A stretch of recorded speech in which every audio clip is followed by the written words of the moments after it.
இரண்டாம் ஆராதனை முறையை நாம் பின்பற்றுவோம். நாம் கடவுளை தொழுவோம். கடவுள் ஆவியாயிருக்கிறார். அவரை தொழுது கொள்ள ஆவியோடும் உண்மையோடும் அவரை தொழுது கொள்ள வேண்டும். நம்முடைய பிதாவாகிய கடவுளாலும் கர்த்தராகிய இயேசு கிறிஸ்துவினாலும் உங்களுக்கு கிருபையும் சமாதானம் உண்டாவதாக. இது கர்த்தர் உண்டு பண்ணின நாள். இதிலே களி கூர்ந்து மகிழ கடவோம்.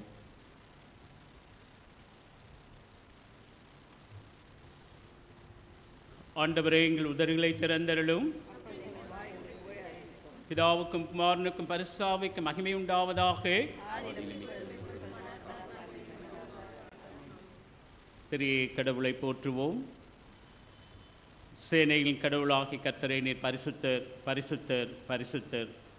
வானமும் பூமியும் இந்த மகிமையால் இருந்திருக்கின்றன. உன்னதத்திலே ஓசன்னா.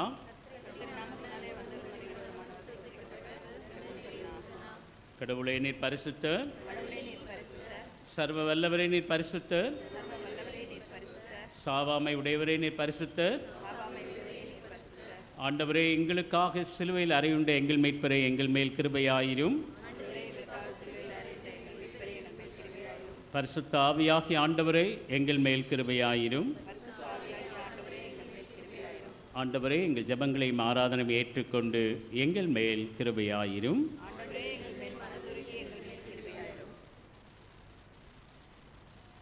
நமக்கு பாவமில்லை என்போமானால் நம்மை நாமே வஞ்சிக்கலாவோம். நமக்குள் உண்மை இல்லை. நமது பாவங்களை அறிக்கையிட்டால் பாவங்களை நமக்கு மன்னித்து எவ்வித அநீதமும் நீங்க நம்மை சுத்திகரிப்பதற்கு அவர் நம்பத்தக்கவரும் நீதியும் உள்ளவர். நான் எழுந்து என் தகப்பனிடத்திற்கு போய், தகப்பனே, பரத்திற்கு விரோதமாகவும் உமது பார்வையிலும் நான் பாவம் செய்தேன். இனி உம்முடைய மகன் மகள் என்று சொல்லப்படுவதற்கு நான் பாத்திரனல்லல். உம்முடைய கூலிக்காரரில் ஒருத்தியாக என்னை வைத்துக்கொள்ளும் என்பேன். கடவுள் ராஜ்யம் சமீபித்திருக்கிறது. மனந்துரும்பி நற்செய்தியில் நம்பிக்கை வையுங்கள். நமது பலவீனங்களுக்காக பரிதவிக்க முடியாத பிரதான ஆசாரியர் நமக்கிராமல் எல்லா விதத்திலும் நம்மை போல் சோதிக்கப்பட்டும் பாவமில்லாத பிரதான ஆசாரியர் நமக்கு இருக்கிறார். நாம் அமர்ந்திருந்து மௌனமாக நம்மை நாமே சோதித்தறிவோமாக.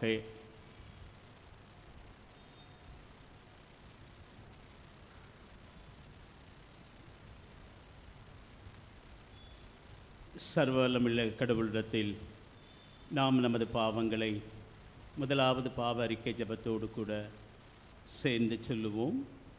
சர்வ வல்லமையும் மிகுந்த இரக்கமுள்ள பிதாவே, தப்பிப்போன ஆடுகளைப் போல நாங்கள் உம்முடைய வழிகளை விட்டு வழியை அலைந்து போனோம். எங்கள் இருதயத்தின் யோசனைகளுக்கும் விருப்பங்களுக்கும் மிகவும் இணங்கி நடந்தோம். உமது பரிசுத்த கற்பனைகளுக்கு விரோதமாய் குற்றம் செய்தோம். செய்யத்தக்கவளை செய்யாமல் செய்யத்தகாதவளை செய்து வந்தோம். எங்களுக்கு சுகமே இல்லை. ஆனாலும் ஆண்டவரே, தேவரீர் எங்கள் ஆண்டவராக இயேசு கிறிஸ்துவின் மூலமாக மனிதருக்கு அருளி செய்த வாக்குதத்தங்களின்படியே நிர்பாக்கியமுள்ள குற்றவாளிகளாக அடியாருக்கு இறங்கும். தப்பிதங்களை அறிக்கையிடுகிற எங்கள் மேல் பொறுமையாயிரும். பாவத்தை நிமித்து துக்கப்படுகிறதை சீர்படுத்தும்.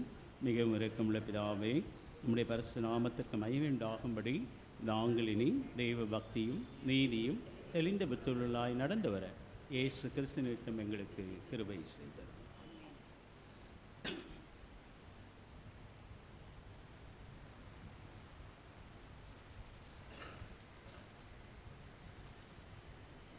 சர்வ வல்லமை மிகுந்த இரக்கமுள்ள ஆண்டவர், மன்னிப்பை பாவ நிவர்த்தியை நமக்கு கட்டளையிட்டருளி வாழ்க்கையை சீர்படுத்துவதற்கான காலத்தையும் தமது பரிசுத்தாவின் தேற்றுதலையும் தந்தருளுவாராக. ஆண்டவரை துதியுங்கள். அமர்வோம். திருமறை பாடங்கள் படிக்க கேட்போம்.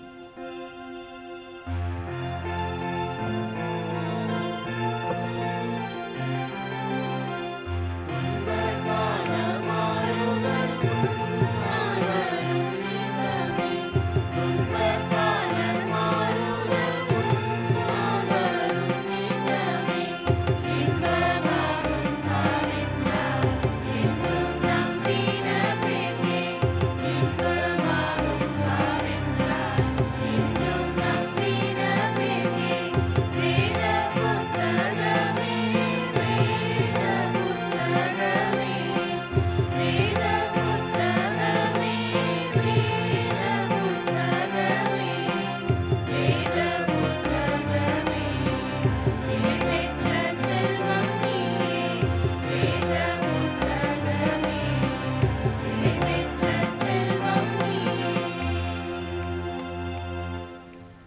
வாசிக்க தெரிந்து கொள்ளப்பட்ட முதலாம் வேத பாடம் ஆதியாகமம் 2ஆம் அதிகாரம் வசனங்கள் 18 முதல் 24 வரை. ஆதியாகமம் 2ஆம் அதிகாரம் வசனங்கள் 18 முதல் 24 வரை. பின்பு தேவனாகிய கர்த்தர், மனுஷன் தனிமையாயிருப்பது நல்லதல்ல, ஏற்ற துணையை அவனுக்கு உண்டாக்குவேன் என்றார். தேவனாகிய கர்த்தர் வெளியின் சகலவித மிருகங்களையும் ஆகாயத்தின் சகலவித பறவைகளையும் மண்ணினாலே உருவாக்கி, ஆதாம் அவைகளுக்கு என்ன பெயரிடுவான் என்று பார்க்கும்படி அவைகளை அவனிடத்தில் கொண்டு வந்தார். அந்தந்த ஜீவ ஜந்துக்கு ஆதாம் எந்தெந்த பெயரிட்டானோ அதுவே அதற்கு பெயராயிற்று. அப்படியே ஆதாம் சகலவித நாட்டு மிருகங்களுக்கும் ஆகாயத்து பறவைகளுக்கும் சகலவித காட்டு மிருகங்களுக்கும் பெயரிட்டான். ஆதாமுக்கு ஏற்ற துணை இன்னும் காணப்படவில்லை. அப்பொழுது தேவனாகிய கர்த்தர் ஆதாமுக்கு அயர்ந்த நித்திரையை வரப்பண்ணினார். அவன் நித்திரை அடைந்தான். அவர் அவன் விலா எலும்புகளில் ஒன்றை எடுத்து அந்த இடத்தை சதையினால் அடைத்தார்.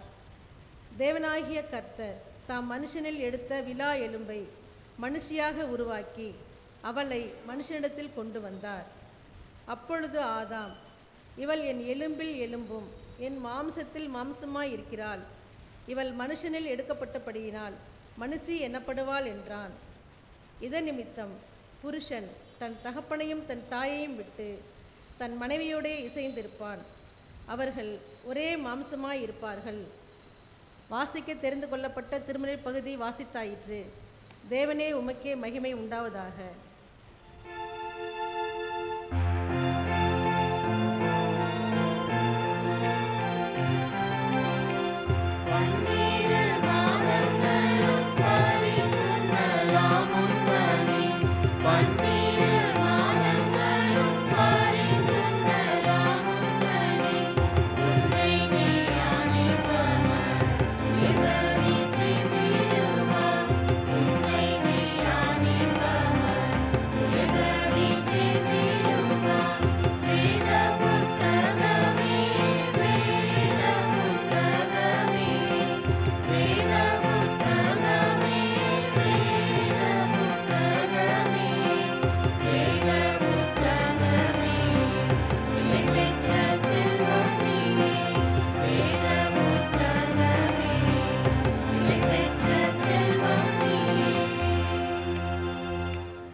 வாசிக்க தெரிந்து கொள்ளப்பட்ட 2ஆம் வேத பாடம் எபிரேயர் 13ஆம் அதிகாரம் வசனங்கள் 1 முதல் 6ஆம் வசனங்கள் வரை.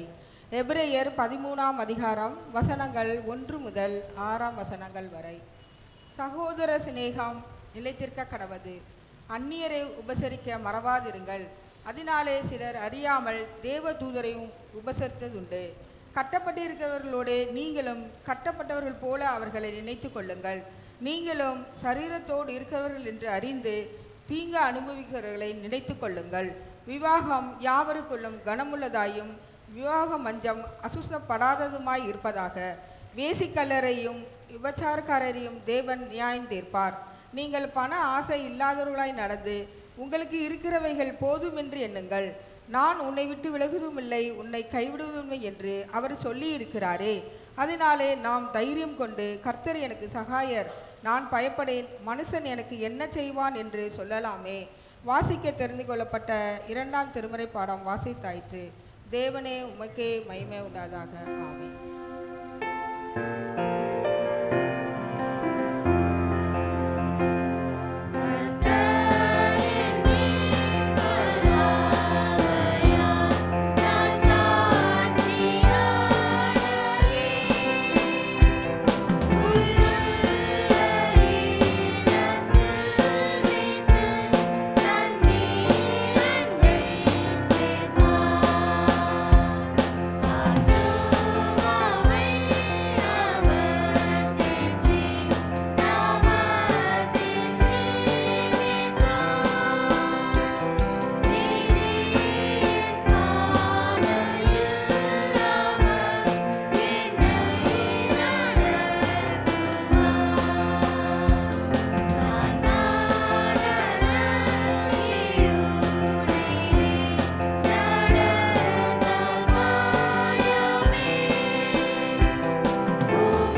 முறையாக சங்கீதம் வாசிக்க நாம் அனைவரும் எழுந்து நிற்போம்.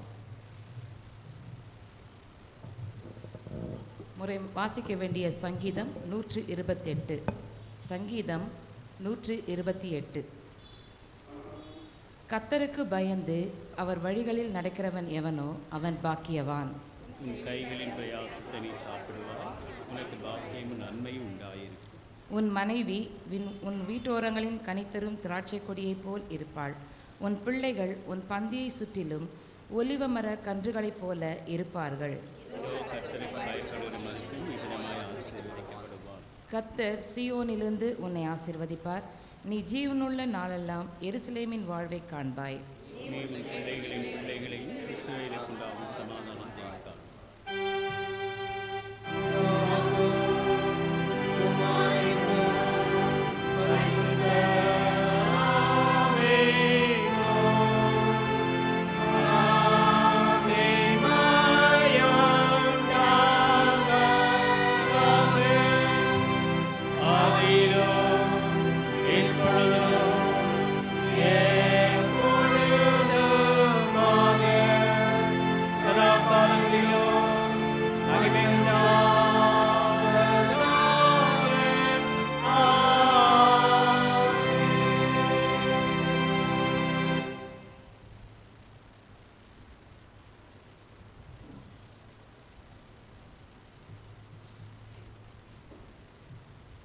படிக்க தெரிந்து கொள்ளப்பட்ட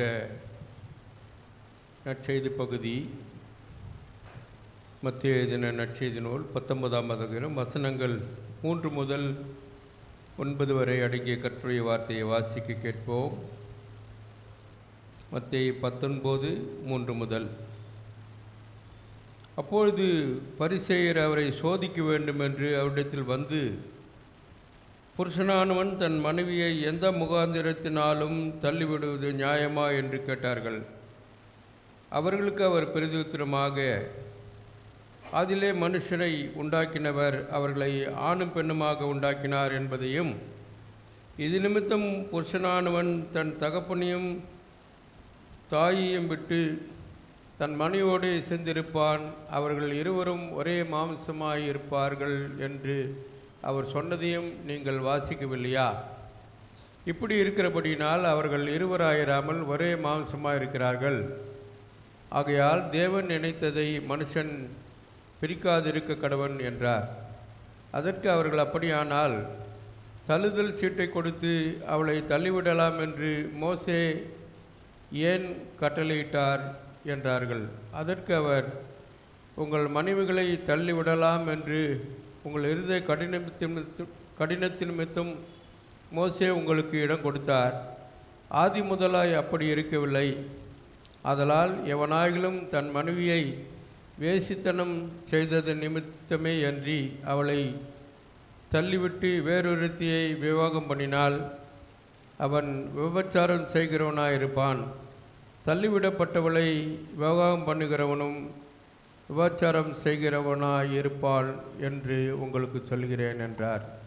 படிக்க தெரிந்து கொள்ளப்பட்ட நற்செய்தி பகுதி படித்தாயிற்று. கிறிஸ்துவே உமக்கே மகிமை உண்டாவதாக. சபையார் அமரவும். பெண்கள் ஐக்கிய குழுவினர் ஒரு பாடலை பாடுவார்கள்.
அடைக்கலமே உமதடிமை நானே, ஆர்ப்பரிப்பேனே அகமகிழ்ந்தே.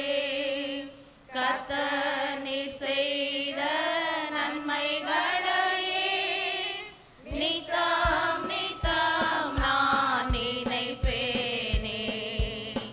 அளவற்ற அன்பினால் அணைப்பவரே, எண்ணற்ற நன்மையால் நிறைப்பவரே. அளவற்ற அன்பினால் அணைப்பவரே, எண்ணற்ற நன்மையால் நிறைப்பவரே. மாசில்லாத நேசரே, மகிமை பிரதாபம் பாசத்தாலும் பாதம் பற்றிடுவேனே.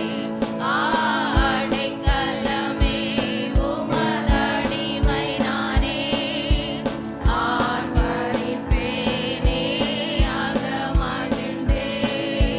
கர்த்தர் நீர் செய்த நன்மைகளையே நித்தம் நித்தம் நான் நினைப்பேனே.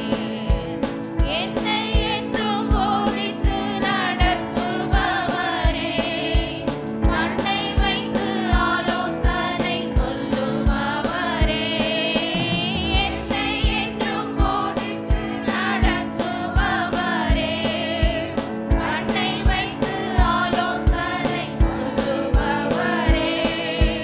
நடக்கும் வழிதனை காட்டுபவரே, நம்பி வந்தோரை கிருபை சூழ்ந்து கொள்ளுமே. அடைக்கலமே உமதடிமை நானே, ஆர்ப்பரிப்பேனே அகமகிழ்ந்தே.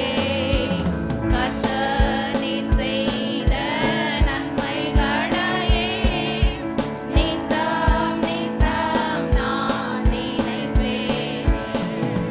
பாவங்களை பாராதென்னை பற்றிக் கொண்டீரே, சாபங்களை நீக்கி சுத்த உள்ளம் தந்தீரே. பாவங்களை பாராதென்னை பற்றிக் கொண்டீரே, சாபங்களை நீக்கி சுத்த உள்ளம் தந்தீரே. லட்சயத்தின் சந்தோஷத்தை திரும்ப தந்தீரே, உற்சாக ஆவி என்னை தாழ செய்தீரே. அடைக்கலமே உமதடிமை நானே, ஆர்ப்பரிப்பேனே அகமகிழ்ந்தே. கர்த்தர் நீர் செய்த நன்மைகளையே நித்தம் நித்தம் நான் நினைப்பேனே.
நாம் அனைவரும் எழுந்து நின்று கீர்த்தனை 265வது பாடலை சேர்ந்து பாடுவோம். கீர்த்தனை எண் 265.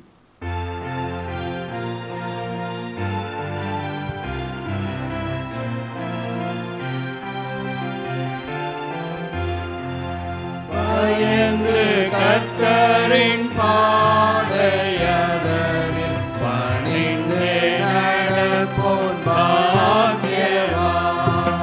பயந்து கர்த்தரின் பாதையதனில்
அமரவும். கிறிஸ்துக்கள் பார்ந்தவர்களே, உங்கள் அனைவருக்கும் மீண்டுமாக என்னுடைய வாழ்த்துக்களையும் தோத்திரங்களை நான் தெரிவித்துக் கொள்கின்றேன். இந்த நாளிலும் கர்த்தருடைய வார்த்தை நம்மிடத்திலே பகிர்ந்து கொள்ள இருக்கின்ற திரு ஸ்டாலின் ராஜ் அவர்களை அன்போடு நான் அழைக்கின்றேன்.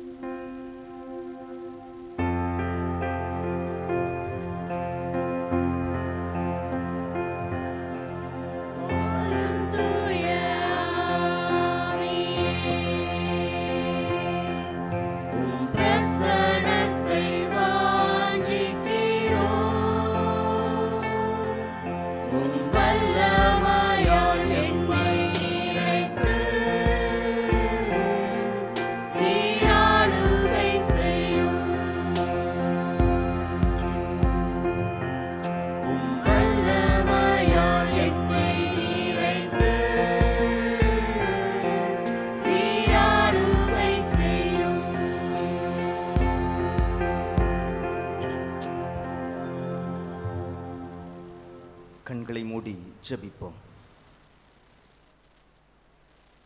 திருமண வாழ்வை ஏற்படுத்தி குடும்ப வாழ்வை அமைத்து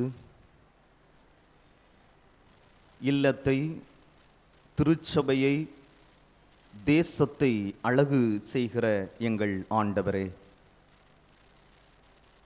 நீர் எங்கள் வாழ்விற்கு தந்திருக்கிற இந்த காலை ஓய்வு நாள் தொழுகைக்காய்,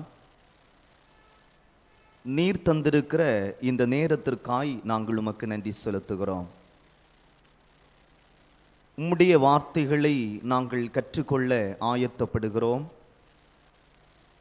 எங்கள் இருதயத்தோடு நீர் பேசும். நாங்கள் வெறுமையாய் கடந்து போகாதபடி ஆவியானவருடைய பிரசன்னத்தினாலே எங்களை நீர் ஆட்கொண்டு நிறைவு பெற்றவர்களாய், தெளிவு பெற்றவர்களாய், மாற்றம் கண்டவர்களாக உலகத்திற்கு பயணிக்க, இல்லத்திற்கு போக எங்களை நீர் தகுதிப்படுத்தும்.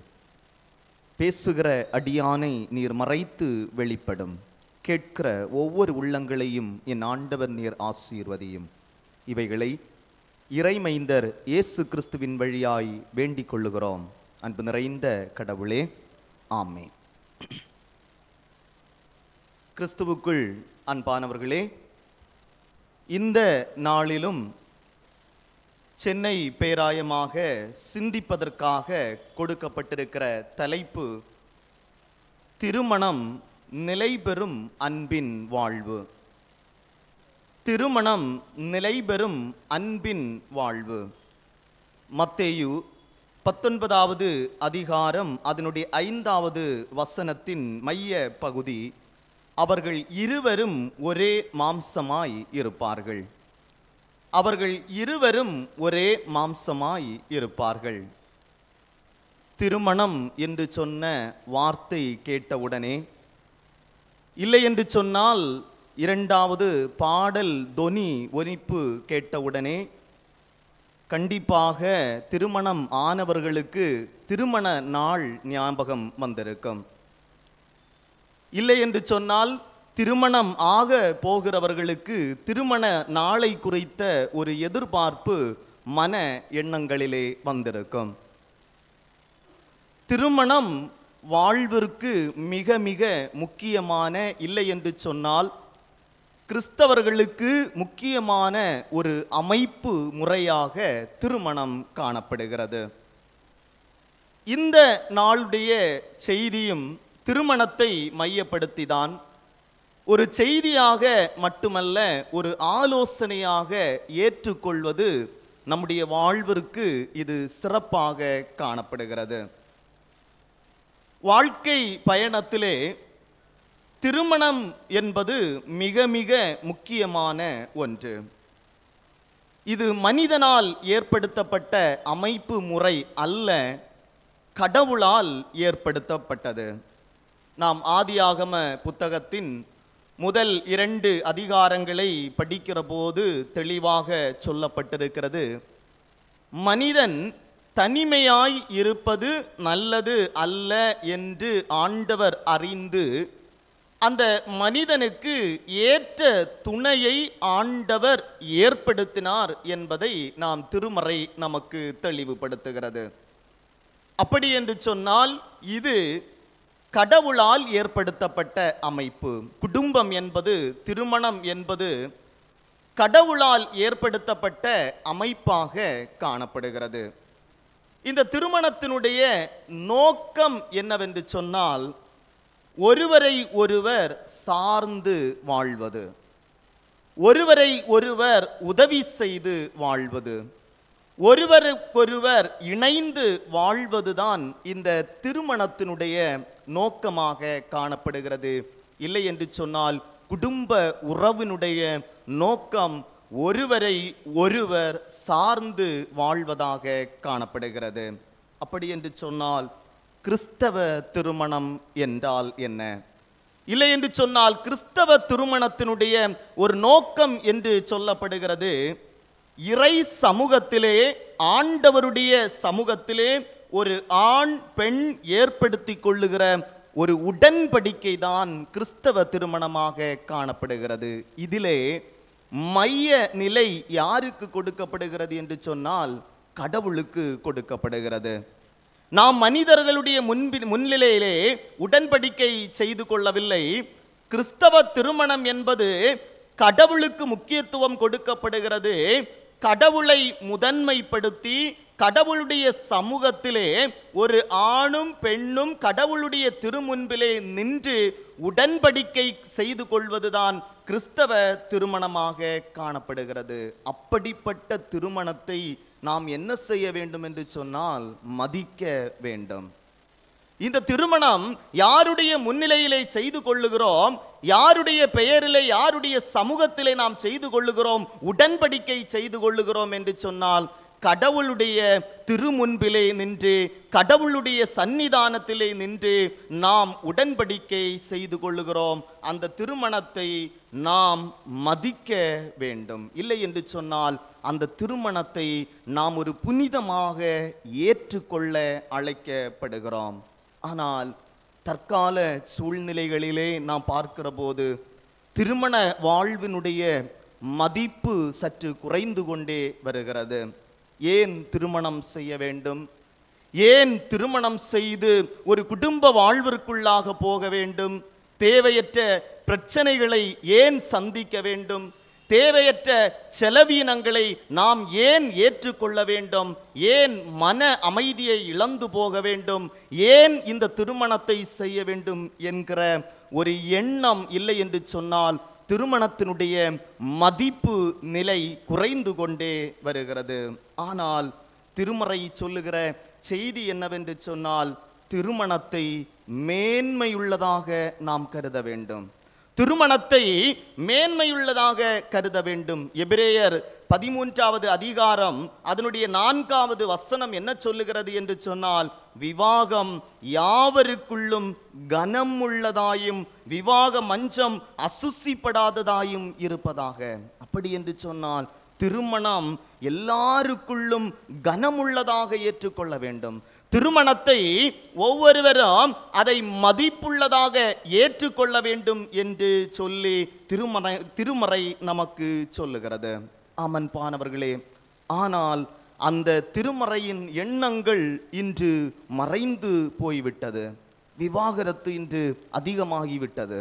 எங்கு பார்த்தாலும் மனக்கசப்புகள், இருவரும் இணைந்து வாழ வேண்டிய குடும்பத்திலே மனக்கசப்புகள் அதிகமாகி விவாகரத்துகள் அதிகமாகி கொண்டிருக்கிறது. புள்ளி விவரங்கள் என்ன சொல்லுகிறது என்று சொன்னால் கிறிஸ்தவ திருமணங்களிலே தான் முறிவு அதிகமாக ஏற்பட்டு கொண்டிருக்கிறது.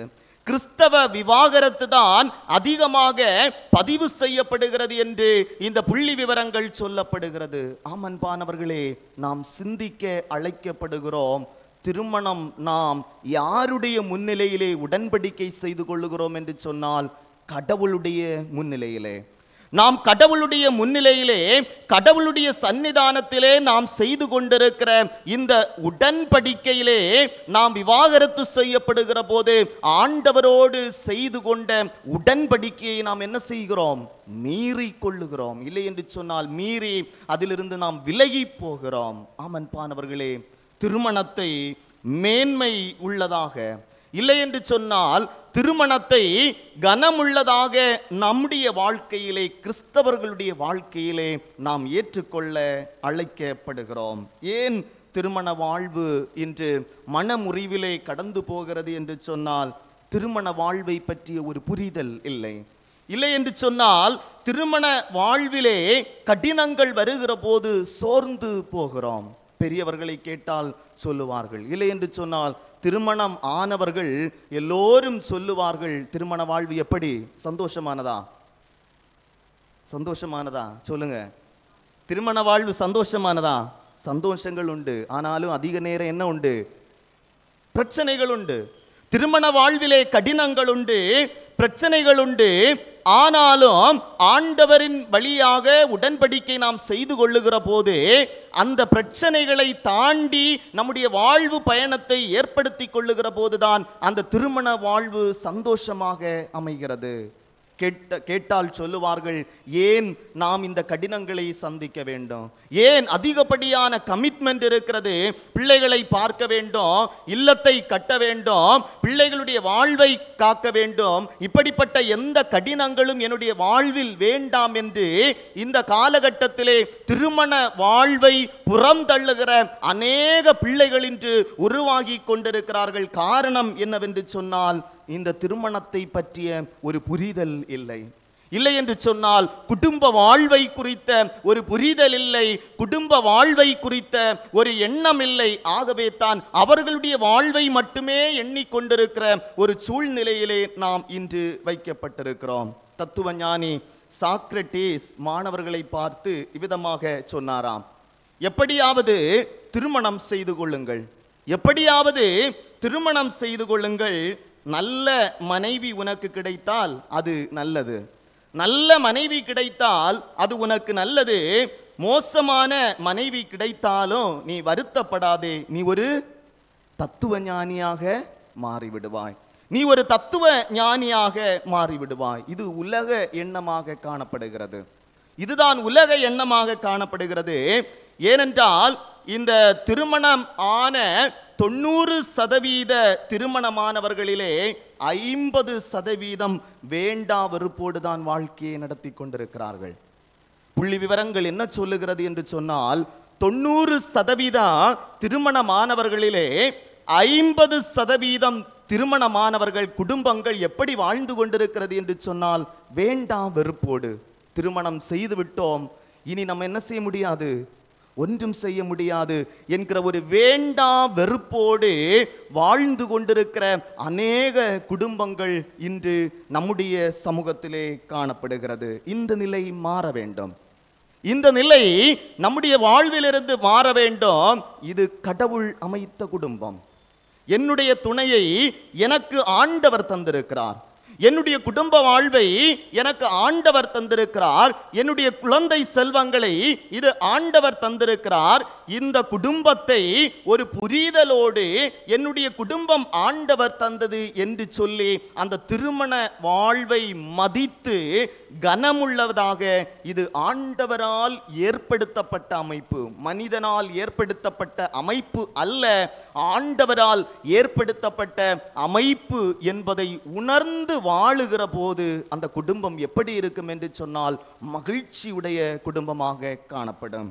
ஆமன்பானவர்களே, திருமணத்தை மதிக்க, இல்லை என்று சொன்னால் திருமணம் நம்முடைய வாழ்வில் ஒரு சந்தோஷமாக அமைய வேண்டும் என்று சொன்னால் நாம் என்ன செய்ய வேண்டும் என்பதை இந்த நாளிலே நாம் சிந்திக்க அழைக்கப்படுகிறோம். முதலாவதாக நாம் என்ன செய்ய வேண்டும் என்று சொன்னால் இறை அச்சம் நம்முடைய வாழ்வில் தேவை, கடவுள் பயம் நம்முடைய வாழ்வில் தேவை.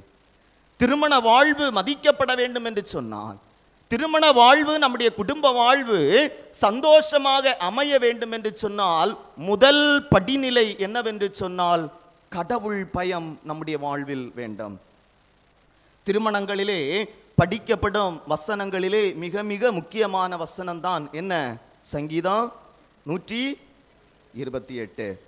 எல்லா திருமணங்களிலும் படிக்கப்படுகிற வசனங்கள் தான். அதிலே முதலாவது சங்கீதம் இவ்விதமாக சொல்லுகிறது, கர்த்தருக்கு பயந்து அவர் வழிகளில் நடக்கிறவன் எவனோ அவன் பாக்கியவான்.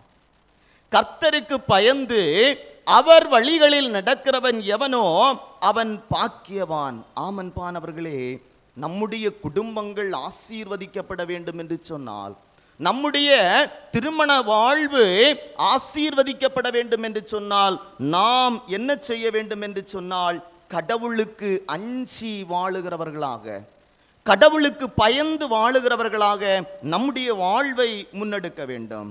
இதுதான் ஆசியை தரும். இல்லை என்று சொன்னால் பாக்கியம் உள்ளவர்களாய் வாழ முடியும் என்று யார் சொல்லுகிறது என்று சொன்னால் தாவீது சொல்லுகிறார். இறை பயம் நம்முடைய இல்லத்தை ஆசீர்வதிக்கிறது. இறை பயம் என்று சொன்னால் என்ன என்று சொன்னால், நம்முடைய இல்லத்தை யார் பார்த்து கொண்டிருக்கிறது? கடவுள் பார்த்து கொண்டிருக்கிறார். நம்முடைய குடும்ப வாழ்வை ஆண்டவர் பார்த்து கொண்டிருக்கிறார் என்கிற ஒரு பய உணர்வு தான் இறை பயமாக காணப்படுகிறது. நாம் எல்லோரும் பணி செய்கிறவர்கள் தான். நாம் பணி செய்கிற இடத்திலே நமக்கு மேல் அதிகாரியை குறித்த ஒரு பயம் கட்டாயம் யாருக்கு இருக்கும்? நமக்கு இருக்கும்.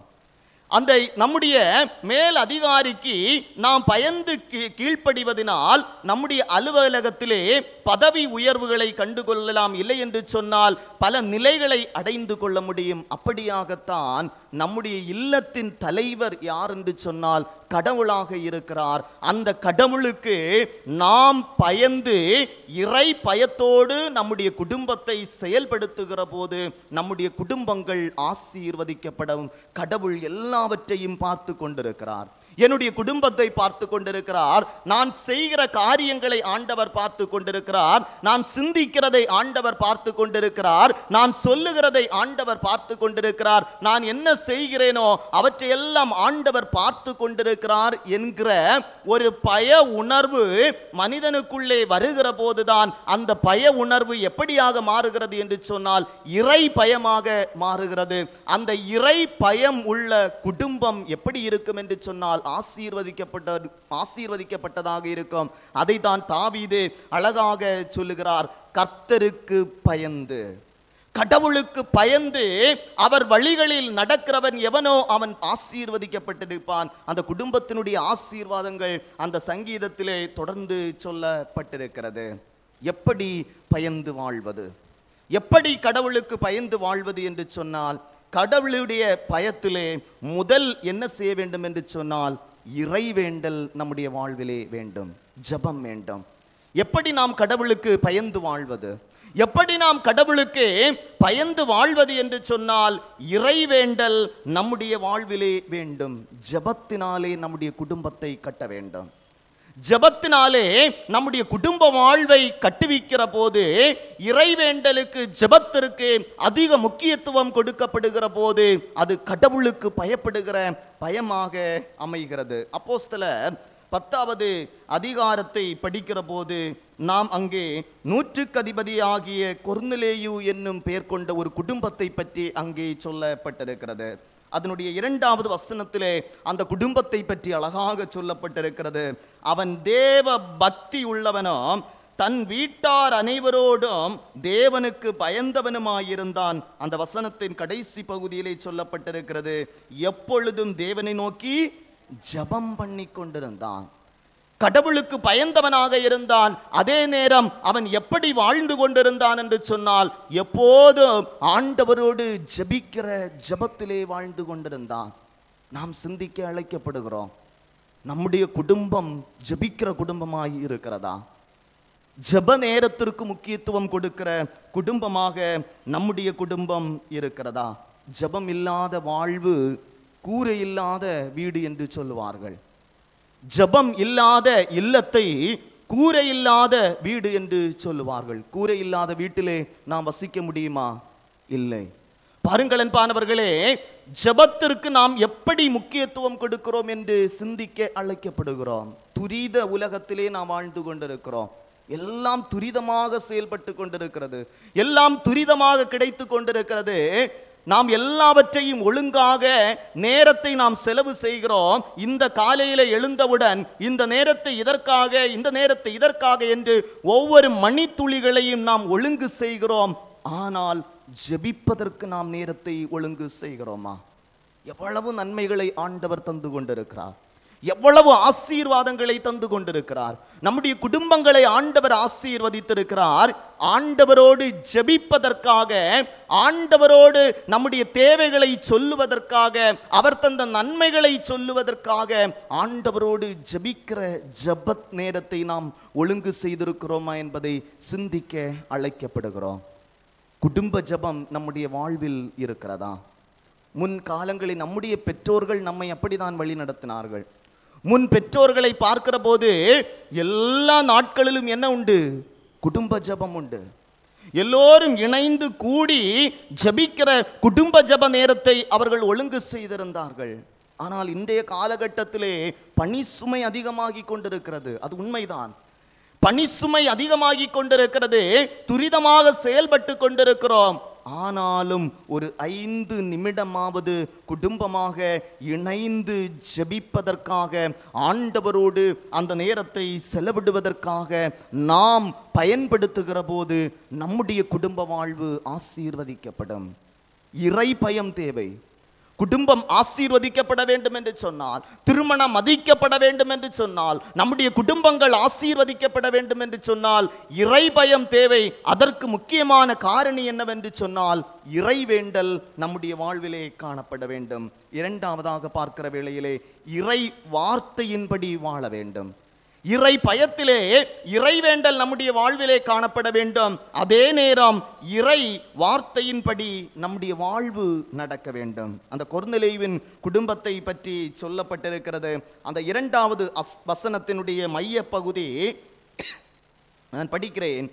அவன் தேவ பக்தி உள்ளவனும் தன் வீட்டார் அனைவரோடும் தேவனுக்கு பயந்தவனுமாயிருந்து ஜனங்களுக்கு மிகுந்த தருமங்களை செய்து. ஆமன்பானவர்களே, ஜெபம் மட்டும் போதாது. அந்த ஆண்டவருடைய வார்த்தையின்படி வாழுகிறவர்களாக நம்மை மாற்றிக்கொள்ள வேண்டும். இறை பயத்திலே ஜெபிக்க வேண்டும். அதே நேரம் நம்முடைய வாழ்வை எப்படி கட்டப்பட வேண்டும் என்று சொன்னால் ஆண்டவருடைய வார்த்தைகளின்படி நம்முடைய குடும்பத்தை கட்ட வேண்டும். ஆண்டவர் சொல்லி இருக்கிற வாழ்வு நெறிமுறைகளின் அடிப்படையிலே நம்முடைய குடும்பத்தை நாம் கட்டுகிற போது நம்முடைய குடும்பம் ஆசீர்வதிக்கப்பட வேண்டும்.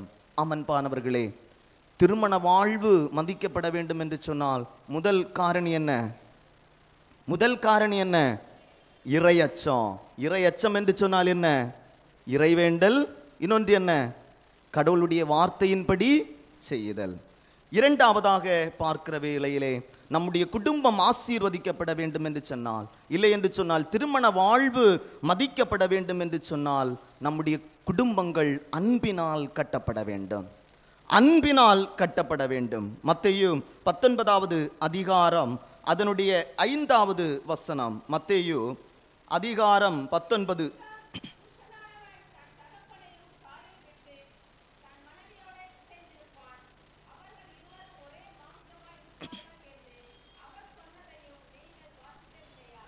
அன்பானவர்களே, திருமறை என்ன சொல்லுகிறது என்று சொன்னால், இது நிமித்தம் புருஷனானவன் தன் தகப்பனையும் தாயையும் விட்டு தன் மனைவியோடே இசைந்திருப்பான். இசைந்திருப்பான் என்று சொன்னால் இணைந்து வாழுகிற அனுபவம், ஒன்றித்து வாழுகிற அனுபவம், ஒரு அன்பின் வெளிப்பாடாக அது காணப்படுகிறது. அன்பின் வெளிப்பாடாக காணப்படுகிறது. ஒரு புதிய பாச உணர்வு இல்லை என்று சொன்னால் அன்பின் உணர்வு அங்கே வெளிப்படுகிறதாக காணப்படுகிறது. இதுவரை பெற்றோரை சார்ந்து வாழ்ந்தவர்கள், பெற்றோரோடு இணைந்து வாழ்ந்தவர்கள் ஆண்டவர் முன்னிலையிலே திருமணத்தின் வழியாக ஒன்றிணைக்கப்பட்டவர்கள் இப்போது ஒரு புதிய அன்பிலே அவர்கள் கடந்து போக ஆயத்தப்படுகிறார்கள். அவர்கள் இருவரும் ஒரே மாம்சமாயிருக்கிறார்கள். இல்லை என்று சொன்னால் ஒரே அன்பு நிலையிலே இணைக்க பெற்றவர்களாக இருக்கிறார்கள். ஆமன்பானவர்களே, இல்லம் நம்முடைய வீடு கற்களால் கட்டப்படுகிறது போல நம்முடைய குடும்ப வாழ்வு, திருமணங்கள் எதால் கட்டப்பட வேண்டும் என்று சொன்னால் அன்பினால் கட்டப்பட வேண்டும். நம்முடைய குடும்ப வாழ்வு எப்படி கட்டப்பட வேண்டும் என்று சொன்னால் அன்பினால் கட்டப்பட வேண்டும். திருமண ஆராதனையிலே நாம் வாக்குறுதிகளை பகிர்ந்து கொள்ளுகிறோம். இன்பத்திலும் துன்பத்திலும், வாழ்வின் இறுதி வரை, மரணம் நம்மை பிரிக்கும் வரை உன்னை நேசிக்கவும் காப்பாற்றவும் வாக்கு கொடுக்கிறேன். சந்தோஷமான நேரத்தில் மட்டும் உடன் இருப்பதல்ல, துன்ப நேரத்திலேயும் இரண்டு பேரையும் மரணம் பிரிக்கிறவரை நேசிக்கவும் காப்பாற்றவும் யாருடைய முன்னிலையிலே வாக்கு கொடுக்கிறோம்? யாருடைய முன்னிலையிலே? கடவுளுடைய முன்னிலையிலே, மனிதனின் முன்னிலையில் அல்ல. மனிதனோடு வாக்கு கொடுக்கவில்லை, மனிதனோடு உடன்படிக்கை செய்யவில்லை.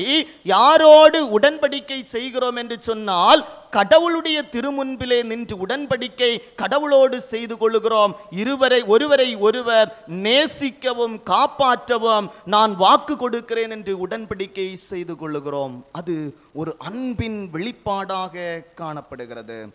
அமன்பானவர்களே, யோபுவினுடைய வாழ்வை நாம் பார்க்கிற வேளையிலே யோபுவுக்கு கஷ்டம் வந்தது, துன்பம் வந்த வேளையிலே அவனுடைய மனைவி இல்லை என்று சொன்னால் துணை அன்பற்றவளாக நடந்து கொள்ளுகிறாள். யோபு 19வது அதிகாரம் அதனுடைய 17வது வசனத்திலே யோபு இவ்விதமாக சொல்லுகிறார், என் மனைவிக்கு என் மூச்சு வேறுபட்டிருக்கிறது என்று வேதனையோடு அந்த அன்பற்ற தன்மையை சொல்லுகிறார். அமன்பானவர்களே, திருமண வாழ்விலே கணவன் மனைவியினுடைய அன்பு ஒவ்வொரு நாளும் அதிகமாகி போக வேண்டுமே தவிர என்ன செய்யக்கூடாது? குறைந்து போகக்கூடாது. ஒருபோதும் குறைந்து போகக்கூடாது. ஒருபோதும் அன்பு அதிகமாக வேண்டுமே தவிர குறைந்து போகக்கூடாது. ஒரு அழகான ஒரு நகைச்சுவை கதை ஒன்று உண்டு. என்னுடைய திருமணத்திலே எனக்கு திருமணம் நடத்தி வைத்த அந்த போதகர் சொன்ன, அந்த ஆயர் சொன்ன ஒரு நகைச்சுவையான ஒரு கதை. அதாவது திருமணமான ஒரு தம்பதி, புதிதாக திருமணமான தம்பதிகள் ரோட்டிலே அவர்கள் என்ன செய்கிறார்கள் என்று சொன்னால் நடந்து சென்று கொண்டிருக்கிறார்கள். புதிதாக திருமணமானவர்கள் எப்படி நடந்து செல்வார்கள்?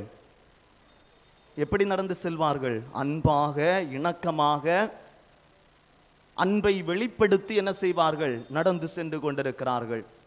நடந்து சென்று கொண்டிருக்கிற போது எதிர்பாராத விதமாக அந்த மனைவி என்ன செய்தார்கள் என்று சொன்னால் சாலையிலே கிடந்த ஒரு கல் பட்டு அவர்கள் விழுந்து விட்டார்கள். எதிர்பாராத விதமாக விழுகிற போது கணவனுக்கு தாங்கிக் கொள்ள முடியவில்லை.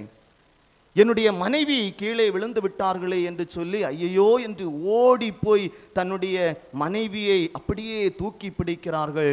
இந்த கணவனார் யாரை திட்டுகிறார்கள் என்று சொன்னால் இந்த கல்லை திட்டுகிறார்கள். ஏன் இந்த கல் இங்கே வந்தது? யார் இந்த கல்லை இங்கே கொண்டு போட்டது? யார் இந்த கல்லை இங்கே போட்டார்கள் என்று கோபமாக வார்த்தைகளை அவர்கள் சொல்லுகிறார்கள். என்னுடைய மனைவி கீழே விழுந்து விட்டாளே, காயம் ஏற்பட்டு விட்டதே, என்னுடைய அன்பு மனைவி விழுந்து விட்டார்களே என்று மிகுந்த கோபத்தோடு அந்த கல்லை திட்டி அரவணைத்து என்ன சொல்லுகிறார்கள்? அவர்கள் சென்று கொண்டிருக்கிறார்கள். நாட்கள் கடந்தது, ஆண்டுகளும் கடந்தது. அதே சாலையிலே இரண்டு பேரும் இப்போ சென்று கொண்டிருக்கிறார்கள். இப்போ எப்படி சென்று கொண்டிருப்பார்கள்? இப்போ எப்படி செல்வார்கள்? ஆரம்பத்திலே இருந்த அந்த ஒரு இணக்கம் இல்லை என்று சொன்னால் ஒரு அன்பு இருக்காது. தனித்தனியாக சென்று கொண்டிருக்கிறார்கள். இப்போதும் அதே கல் தட்டி என்ன செய்கிறார்கள்? அந்த இடத்திலே விழுகிறார்கள். கணவன் பார்க்கிறார். பார்க்கிற போது இப்போது யாரை திட்டுகிறார்? மனைவியை திட்டுகிறார். ஏன், உனக்கு கண் இல்லையா?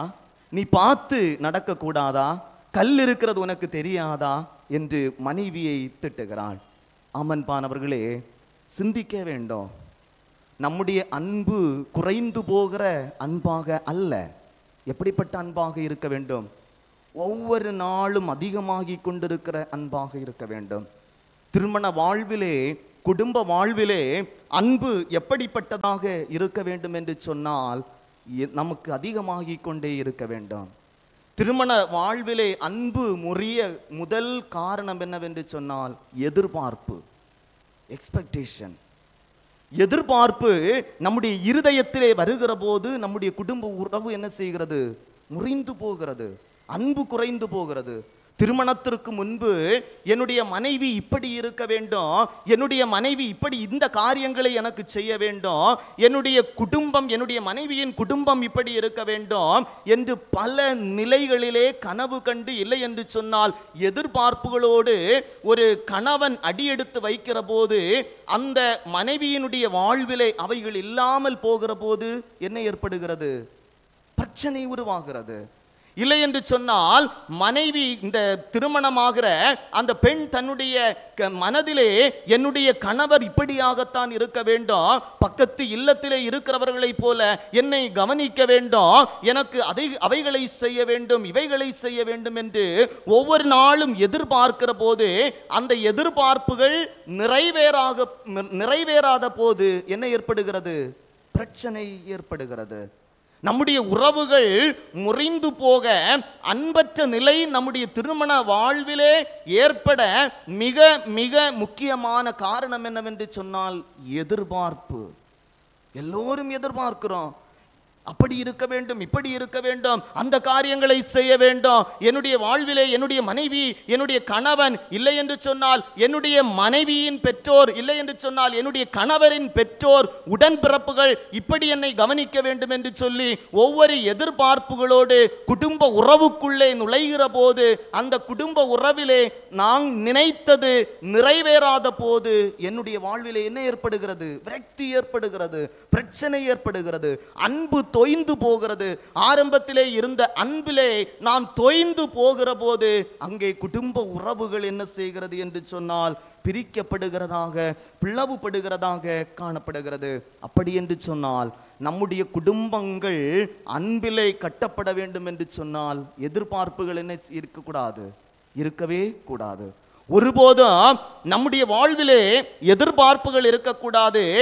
இது ஆண்டவரால் ஏற்படுத்தப்பட்ட அமைப்பு. அதை மட்டும் எப்போதும் நாம் சிந்தித்துக் கொள்ள வேண்டும்.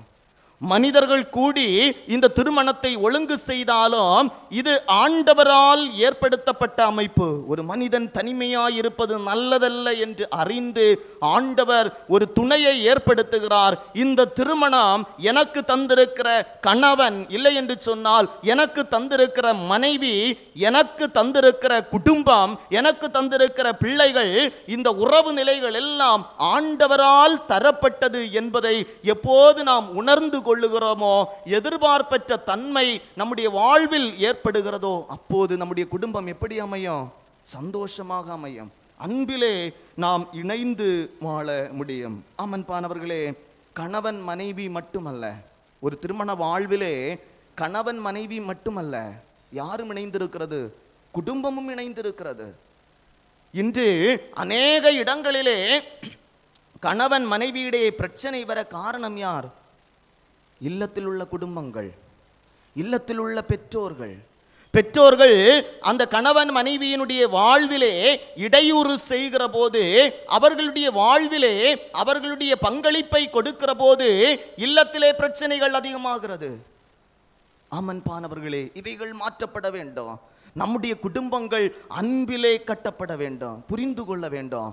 நமக்கு ஆண்டவர் இந்த குடும்பத்தை ஏற்படுத்தி இருக்கிறார். ஆமன்பானவர்களே, நம்முடைய பெற்றோரையும் அதே நேரம் என்ன செய்ய வேண்டும்? கவனிக்க வேண்டும். பெற்றோரையும் விட்டுவிடக்கூடாது.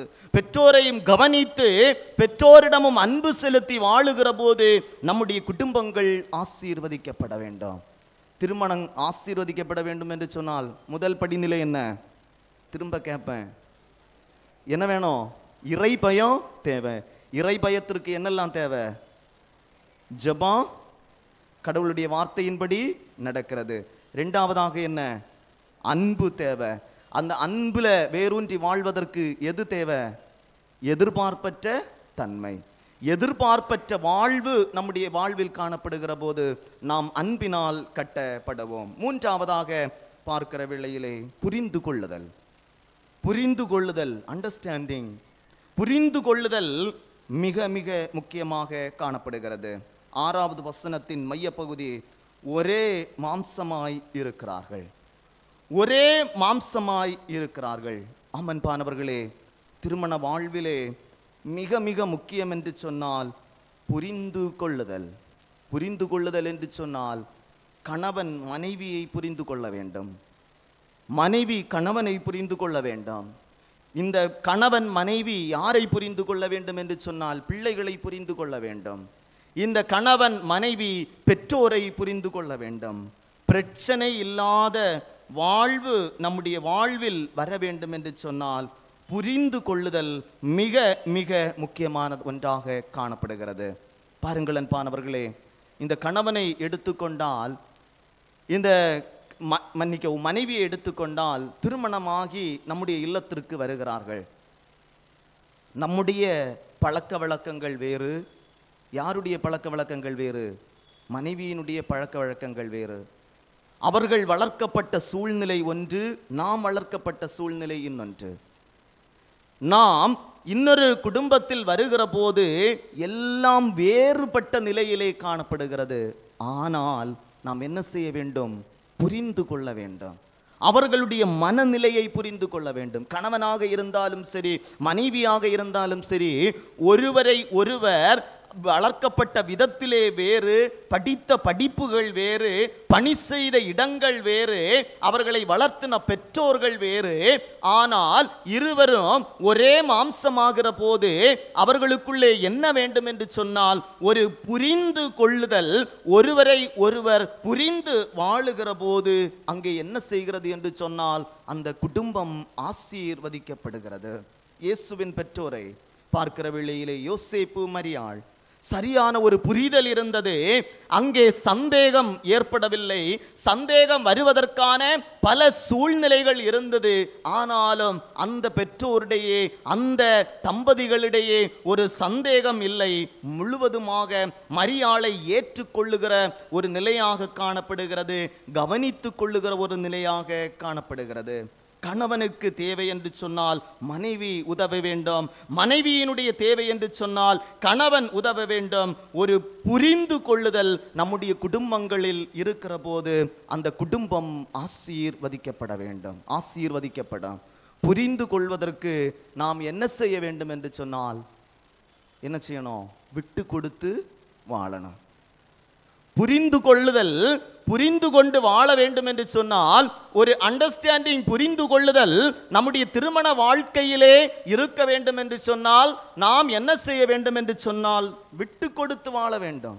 விட்டு கொடுத்து, ஒருவரை ஒருவர் விட்டு கொடுத்து.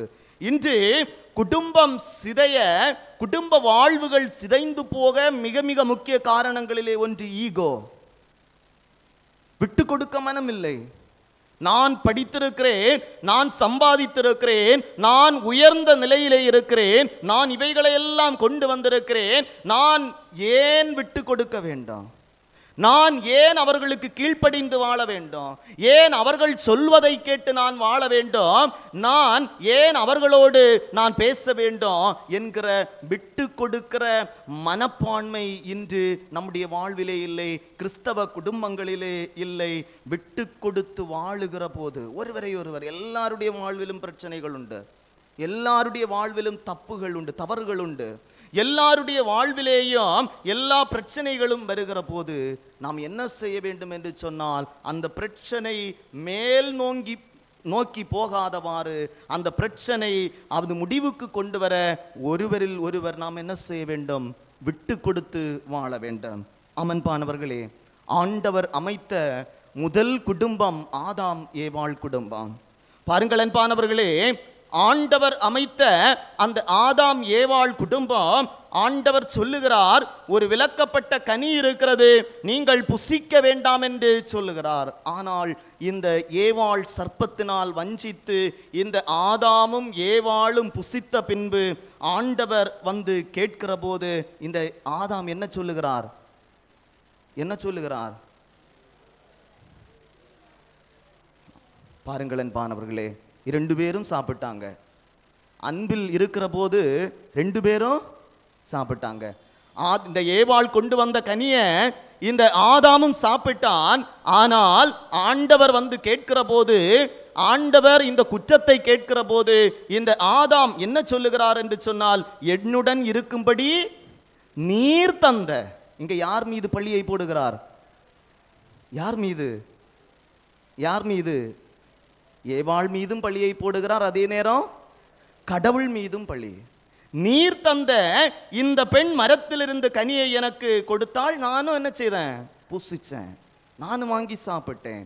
பாருங்கள் அன்பானவர்களே, அங்கே விட்டு கொடுத்தார்கள், அங்கே விட்டு கொடுத்தார்கள். அங்கே அவர்களுடைய வாழ்விலே கடினங்கள் அங்கே உட்புகுந்தது. பாருங்கள் அன்பானவர்களே, கணவன் மனைவி வாழ்வு என்பது எந்நேரத்திலும் விட்டு கொடுக்காத வாழ்வு, எந்த நேரத்திலேயும் விட்டு கொடுக்காத வாழ்வு. ஒரு புரிதல், ஒரு புரிந்து கொள்ளுதல், கணவன் மனைவியிடையே ஒரு புரிந்து கொள்ளுதல் மிக மிக முக்கியமான ஒன்றாக காணப்படுகிறது. கடைசியாக ஒரு கதையை உங்களுக்கு ஞாபகப்படுத்துகிறேன். ஒரு காட்டிலே மான்கள் இருந்தது. மான் எல்லாரும் பார்த்துருக்கீங்களா? மான் பார்த்துருக்கீங்களா? பார்த்துருக்கீங்க. அன்பானவர்களே, ஒரு கணவன் மனைவி மான் இருந்தது என்று நினைத்து கொள்ளுங்கள். இது ஒரு கற்பனை கதை. இந்த கணவன் மனைவி மானாக இந்த காட்டிலே அவர்கள் பயணித்து கொண்டிருக்கிறார்கள். பயணித்து கொண்டிருக்கிற போது தாகம் ஏற்படுகிறது. 2 பேருக்கும் தாகம் ஏற்படுகிறது. இந்த மான், கணவன் மானுக்கும் தாகம் ஏற்படுகிறது, மனைவி மானுக்கும் தாகம் ஏற்படுகிறது. தண்ணீர் தேடி அலைந்து கொண்டே சென்று கொண்டிருக்கிறார்கள். எங்கும் தண்ணீர் கிடைக்கவில்லை. வெகு நேரமாக நடந்து நடந்து தண்ணீர் எங்கு கிடைக்கும் என்று அவைகள் நடந்து கொண்டிருக்கிற போது ஒரு இடத்திலே பார்க்கிற போது கொஞ்சம் என்ன இருந்தது? தண்ணீர் இருந்தது. இந்த தண்ணீரை பார்க்கிற போது 2 பேருக்கும் நல்ல சந்தோஷமாக இன்று தண்ணீர் கிடைத்ததே என்று சொல்லி தண்ணீரை அவர்கள் குடிப்பதற்காக போகிறார்கள். ஆனால் தண்ணீர் எப்படி இருந்தது? கொஞ்சம் தண்ணீர் தான் இருந்தது. ஒருவருக்கு குடிக்கக்கூடிய தண்ணீர் தான் அங்கே இருந்தது. இந்த கணவன் மான் சொல்லுகிறது, நீ குடித்துக்கொள், எனக்கு இப்போது வேண்டாம் என்று. ஆனால் மனைவி மான் என்ன சொல்லுகிறது? வேண்டாம் வேண்டாம், 2 பேருக்கும் தாகம் ஏற்படுகிறது, நீங்கள் குடித்து கொள்ளுங்கள், நான் அதற்கு பிறகு குடித்து கொள்ளுகிறேன். 2 பேரும் அங்கே பேசிக்கொண்டார்கள். முடிவிலே ஒரு முடிவு எடுத்தார்கள். 2 பேரும் சேர்ந்து என்ன செய்வோம்? அந்த தண்ணீரை குடிப்போம் என்று. 2 பேரும் சேர்ந்து குடிப்பதற்காக அவர்கள் குடித்து கொண்டிருக்கிறார்கள். தண்ணீர் என்ன செய்யவில்லை? குறையவே இல்லை. 2 பேரும் மாறி மாறி பார்க்கிறார்கள், குடித்து கொண்டே இருக்கிறார்கள். தண்ணீர் என்ன செய்யவில்லை? குறைந்து போகவில்லை. காரணம் என்ன? கணவன் மான் என்ன நினைத்தது என்று சொன்னால், பாவம், என்னுடைய மனைவி தண்ணீர் குடிக்காமல் தாகத்தோடு இருக்கிறார்கள், என்னுடைய மனைவி குடிக்கட்டும் என்று. அதே நேரம் மனைவி என்ன செய்தார்கள் என்று சொன்னால், என்னுடைய கணவன் பாவம் தண்ணீர் இல்லாதபடி தாகத்தோடு இருக்கிறார்கள், அவர்கள் குடிக்கட்டும் என்று. ஒரு புரிந்து கொள்ளுதல், ஒரு புரிந்து கொள்ளுதல் அவர்களுடைய வாழ்க்கையிலே, அந்த மானுடைய வாழ்விலே இருந்தது. ஒரு கற்பனை கதை தான், ஆனால் நம்முடைய வாழ்வை ஆராய்ந்து பார்க்க அழைக்கப்படுகிறோம். நம்முடைய வாழ்வை நாம் ஒரு நிமிடம் ஆராய்ந்து பார்க்க அழைக்கப்படுகிறோம். புரிந்து கொள்ளுதல் நம்முடைய வாழ்வில் காணப்படுகிறதா? புரிந்து கொள்ளுதல் நம்முடைய வாழ்வில் காணப்படுகிறதா என்பதை சிந்திக்க அழைக்கப்படுகிறோம். புரிந்து கொள்ளுகிற குடும்ப வாழ்வு ஆசீர்வதிக்கப்படும். புரிந்து கொள்ள நாம் என்ன செய்ய வேண்டும்? சத்தமா சொல்லுங்க. புரிந்து கொள்வதற்கு நாம் என்ன செய்ய வேண்டும்? விட்டு கொடுத்து வாழ வேண்டும். பாருங்கள் அன்பானவர்களே, ஆண்டவரால் திருமணம் அமைக்கப்படுகிறது. இது கடவுளால் ஏற்படுத்தப்பட்ட அமைப்பு.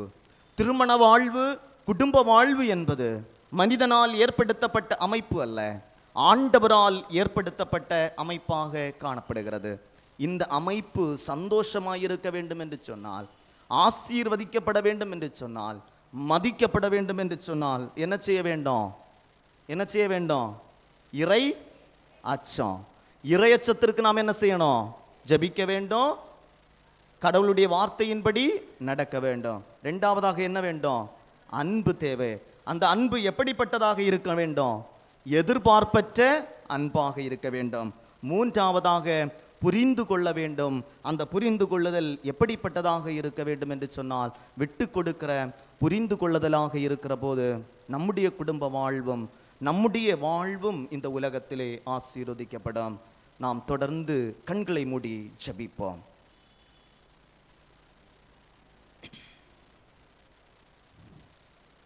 அன்பானவர்களே,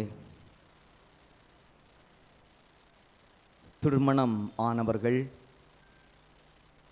திருமணம் செய்து கொள்ள ஆயத்தப்படுகிறவர்கள்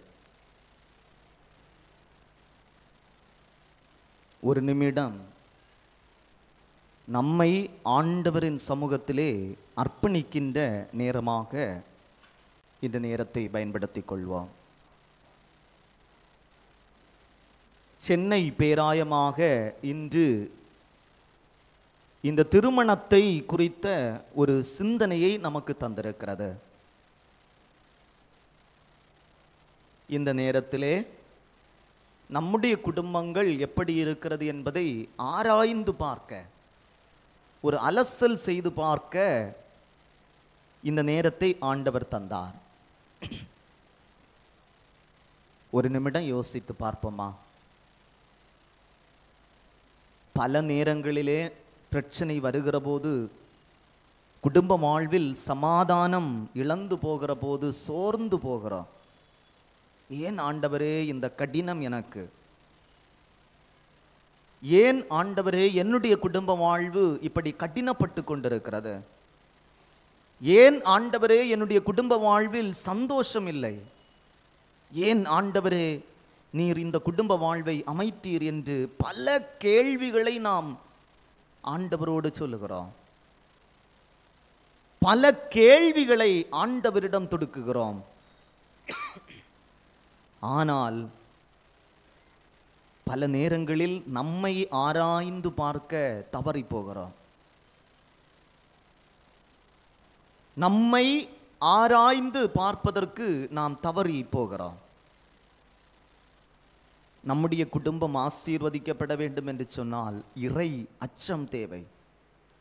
கடவுளுக்கு பயப்படுகிற பயம் தேவை. அதற்கு ஜெபம், கடவுளுடைய வார்த்தை உறுதுணையாக இருக்கிறது. நம்முடைய குடும்பம் ஆசீர்வதிக்கப்பட வேண்டும் என்று சொன்னால் அன்பு தேவை. அந்த அன்பு எப்படிப்பட்டதாக இருக்க வேண்டும் என்று சொன்னால் எதிர்பார்ப்பற்ற அன்பாக இருக்க வேண்டும்.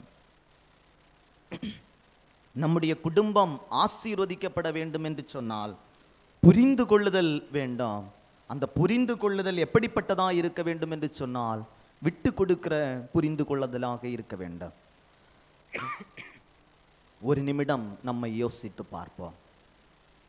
இந்த பண்புகள் இல்லை என்று சொன்னால், இந்த பண்புகள் என்னுடைய வாழ்வில், குடும்ப வாழ்வில் இல்லை என்று சொன்னால், இந்த நேரமே இந்த வாழ்வுகளை, நம்முடைய பண்புகளை வாழ்வில் அப்பியாசப்படுத்த ஆண்டவர் அழைக்கிறார். ஏற்றுக்கொள்வோமா? ஜெபிப்போம். கிருபை நிறைந்த கடவுளே, நாங்கள் உம்முடைய வார்த்தைகளை, திருமறையின் வார்த்தைகளை, ஆலோசனைகளை நாங்கள் இந்த நாளிலே கற்றுக்கொண்டோம். திருமணமாயிருக்கிற ஒவ்வொரு குடும்பங்களையும் ஆண்டவர் நீர் ஆசீர்வதியும். பிரிவினைகள் உண்டு, மன கசப்புகள் உண்டு, எதிர்பார்ப்புகள் நிறைந்த அனுபவங்கள் உண்டு, வேலை பழுக்கள் உண்டு. ஆனாலும் குடும்ப வாழ்வை இணைத்திருக்கிற ஆண்டவர் எல்லாருடைய குடும்ப வாழ்வையும் என் ஆண்டவர் நீர் ஆசீர்வதியும்.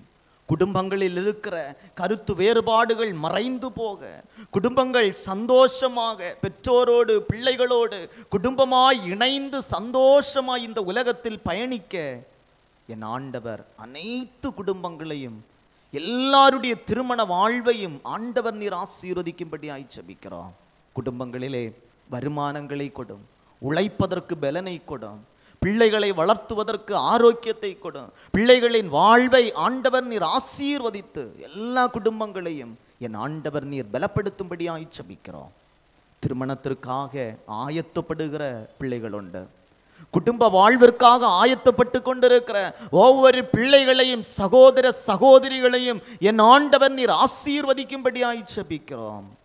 ஆண்டவரே, அன்பு பிள்ளைகளுடைய வாழ்விலே நீர் ஏற்ற துணையை ஏற்படுத்துகிறவர், ஏற்ற துணையை உருவாக்குகிறவர் என்பதை அறிந்து குடும்ப வாழ்விற்குள்ளாய் அடியெடுக்க என் ஆண்டவர் நீர் ஆசீர்வதிக்கும்படியாய் ஜெபிக்கிறோம்.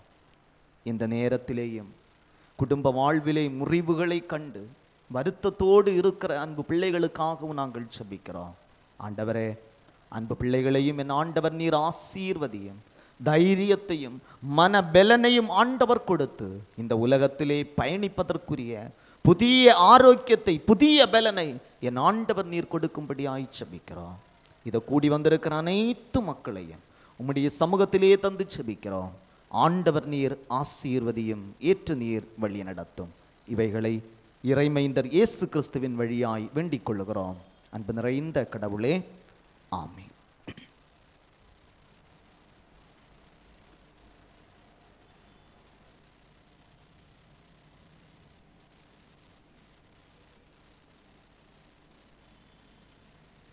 கர்த்தருடைய வார்த்தையை நம்மிடத்தில் பகிர்ந்து கொண்டு பயிற்சியாயர் ஸ்டாலின் ராஜ் அவர்களுக்கு நன்றியை நான் தெரிவித்துக் கொள்கின்றேன்.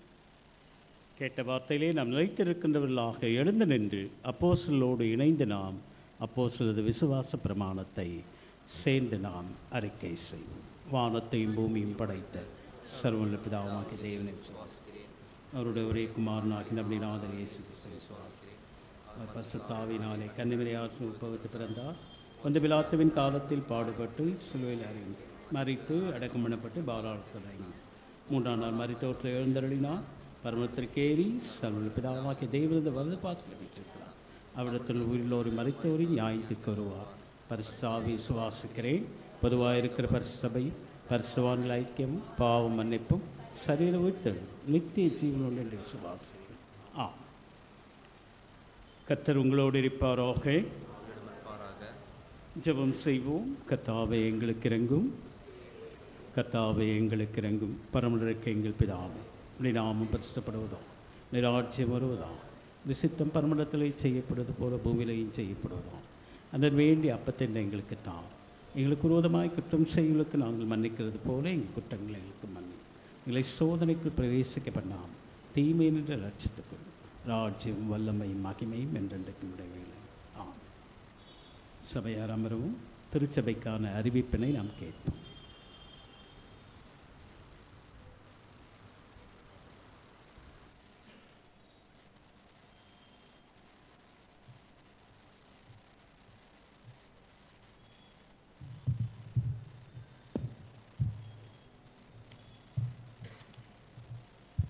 அறிவிப்புகள்.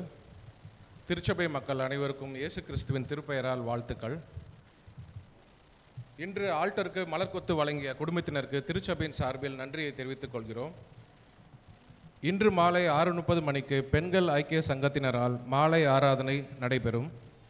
வருகின்ற 17/9/2025 புதன்கிழமை இரவு 7 மணிக்கு ஆண்கள் ஐக்கிய சங்கத்தினரும், 19/9/25 வெள்ளிக்கிழமை மாலை 6:30 மணிக்கு பெண்கள் ஐக்கிய சங்கத்தினரும் ஆலயத்தில் கூடி ஜெபிப்பார்கள். இதில் 35 வயதிற்கு மேல் உள்ள அனைவரும் கலந்து கொள்ளும்படி கேட்டுக்கொள்ளப்படுகிறீர்கள். 21/9/2025 ஞாயிறு மாலை 5 மணிக்கு சுடுக்கு போட்டியும் அதனைத் தொடர்ந்து கவிதை போட்டியும் நடைபெறும். 14/9/2025 இன்று மாலை 5 மணிக்கு ஓவிய போட்டி நடைபெறும். பங்கு பெறும் அனைவருக்கும் A4 ஷீட் கொடுக்கப்படும். 5 வயதிற்குள் உள்ள அனைவருக்கும் கிரையான்ஸ் கொடுக்கப்படும். 5/10/2025 அன்று நன்றி படைப்பு பண்டிகை காலை 7:30 மணிக்கு நடைபெறும். நன்றி படைப்பு நிகழ்ச்சி நிரல் ஆலய வாசலில் வைக்கப்பட்டுள்ளது. அனைவரும் எடுத்து சொல்லும்படி கேட்டுக்கொள்ளப்படுகிறீர்கள். அனைத்து போட்டிகளிலும் சபை மக்கள் அனைவரும் உற்சாகமாய் கலந்து கொள்ள அழைக்கப்படுகிறீர்கள். காணிக்கை விபரம். இவ்வாரத்தில் பிறந்த நாள் மற்றும் திருமண நாள் காண்பவர்கள்: 14/9/2025 இன்று திருமதி பெனிட்டா ஜாக்சன், 15/9/2025 திருமதி பிரேமலதா அன்பையன், திருமதி புஷ்பா ராபின்சன், 16/9/2025 திரு ஏ டேவிட் பால்ராஜ், 17/9/2025 திருமதி ஜெசி டேனியல், திரு ராபின்சன், 19/9/2025 திருமதி லில்லி பிரதிபா ஜஸ்டின், 20/9/2025 திருமதி ஜெயசீலி கிருபா செல்வி மேர்சி ஞானபாய். திருமண நாள் காண்பவர்கள்: 14/9/2025 இன்று திரு ஸ்டாலின் ஜோஸ், திருமதி ஷைனி ஜாஸ்மின் தம்பதியினர், 16/9/2025 திரு தேவராஜ், திருமதி ஜெசி தேவராஜ் தம்பதியினர்.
பிறந்த நாட்களையும் திருமண நாட்களையும் காணுகின்ற திருச்சபையின் அங்கத்தினருக்கு வாழ்த்துக்களை நான் தெரிவித்துக் கொள்கின்றேன். ஜெபம் செய்வோம். மகாபரிசுத்தமும் நிறைந்த நல்ல ஆண்டவரே, மனமகிழ்ச்சியான இந்த ஓய்வு நாளில் ஆண்டவருடைய திரு சன்னிதானத்தில் வந்திருக்கின்ற ஒவ்வொருவரையும் உடைய திருக்கரத்திலே ஒப்புவிக்கின்றோம். கர்த்தர் செய்த நன்மைகளுக்காக நாங்கள் எண்ணத்தை செலுத்துவோம் என்று சொல்லி நன்றி துதி ஸ்தோத்திரங்களை ஏறெடுக்கும்படியான கிருபையை நீ தந்து வருகின்றீர். இந்த நாளிலும் நீ வருகின்ற இந்த வார நாட்களிலே தங்கள் பிறந்த நாட்களை காணுகின்ற திருச்சபையின் அங்கத்தினர்களுக்காகவும் ஏனைய மக்களுக்காகவும் ஜெபிக்கின்றோம். வாழ்விலே ஒரு புதிய ஆண்டிற்குள்ளாக பிரவேசிப்பதற்கு கர்த்தர் பாராட்டின கிருபையை எண்ணி உள்ளத்தின் ஆழத்திலிருந்து நன்றி துதி ஸ்தோத்திரங்களை ஏறெடுக்கத்தக்கதாக வருஷத்தை உம்முடைய நன்மையினால் முடிசூட்டுகின்ற ஆண்டவர் உமது பாதைகள் நெய்யாய் பொழிகின்றபடியினாலே வாழ்விலே அநேக ஆசீர்வாதங்களை பெற்றுக்கொள்ள உதவி செய்யும். திருமண நாளை கண்டு நன்றி செலுத்துகின்ற தம்பதியருக்காக உம்முடைய கரத்தில் வருகின்றோம். ஏற்ற காலத்தில் ஏற்ற துணையை கட்டளையிட்ட ஆண்டவர் வாழ்வின் எல்லா நிலைகளிலும் கர்த்தர் பாராட்டுகின்ற அளவிடப்படாத ஆசீர்வாதங்களை எண்ணி நன்றி செலுத்தவும் புதிய ஆண்டும் மனமகிழ்ச்சியின் ஆண்டாக ஆசீர்வாதங்கள் நிறைந்த ஆண்டாக அமைய தெய்வரில் உதவி செய்யும். காத்து கொள்ளும் வழிநடத்தும். ஏசு ஜெபம் கேட்ட நல்ல பிதாவே, ஆமென். கிறிஸ்துக்கள் அன்பார்ந்தவர்களே, அறிவிப்பிலே நாம் கேட்ட வண்ணமாக வருகின்ற முதல் ஞாயிறு நன்றி படைப்பு ஞாயிறாக நாம் அனுசரிக்க இருக்கின்றோம். 7:30 மணிக்கு சரியாக ஆராதனை நடைபெறும். திருவிருந்து ஆராதனையாக முதல் ஞாயிறு என்பதினாலே திருவிருந்து ஆராதனை நடைபெற இருப்பதினாலும் காலை சிற்றுண்டி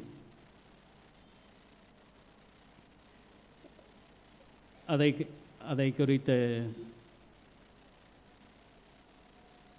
காரியங்கள் வருகின்ற ஞாயிறிலே அறிவிக்கப்படும்.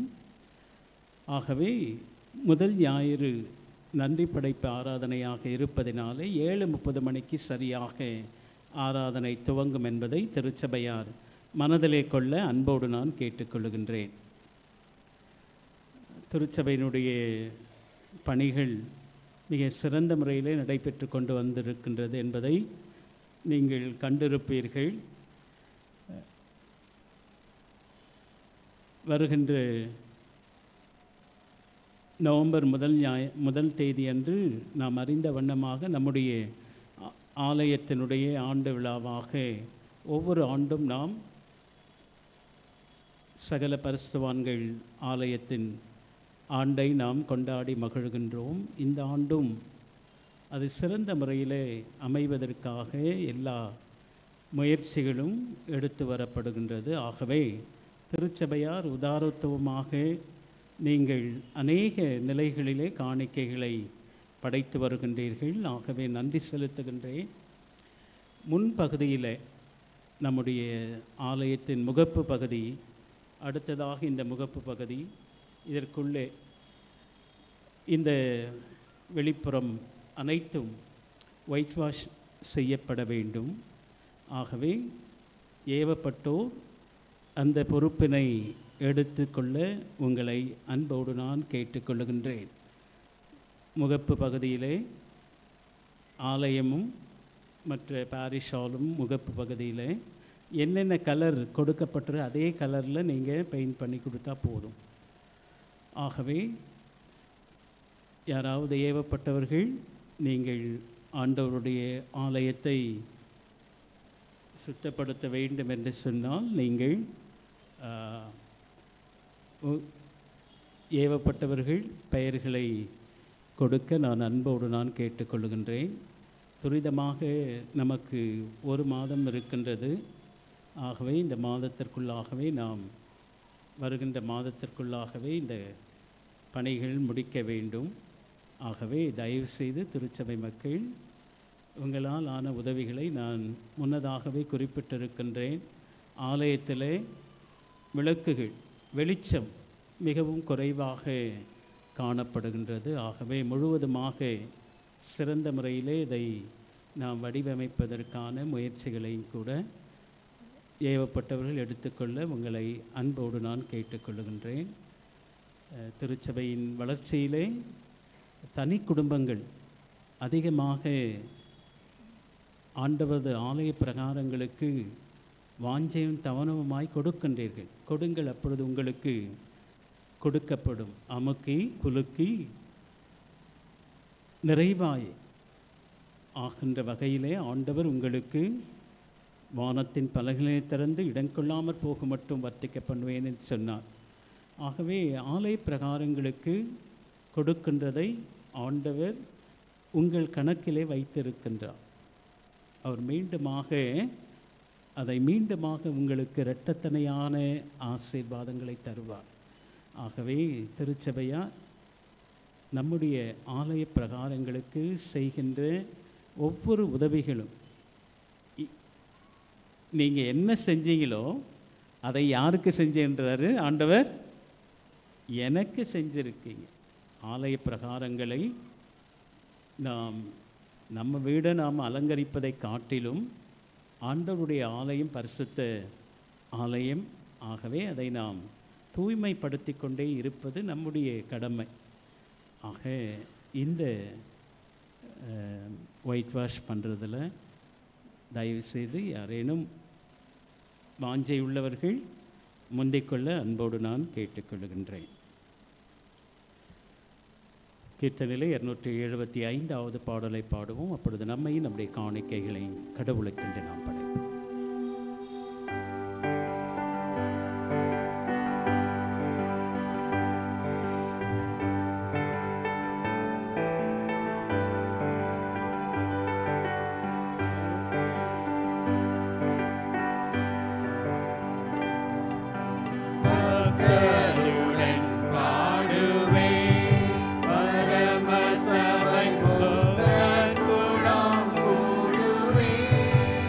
நான்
சபையார் அமரவும் ஜெபம் செய்வோம்.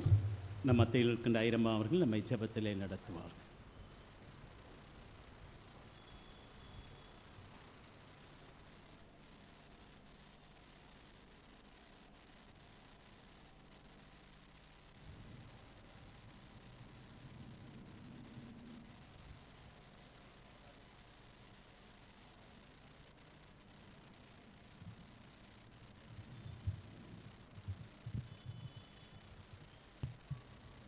ஜெபிப்போம்.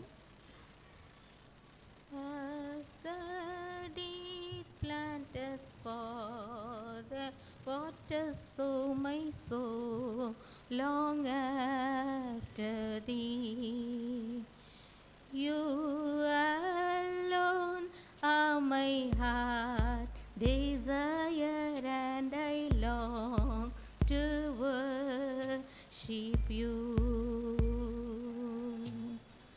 You alone are my strength, my shield.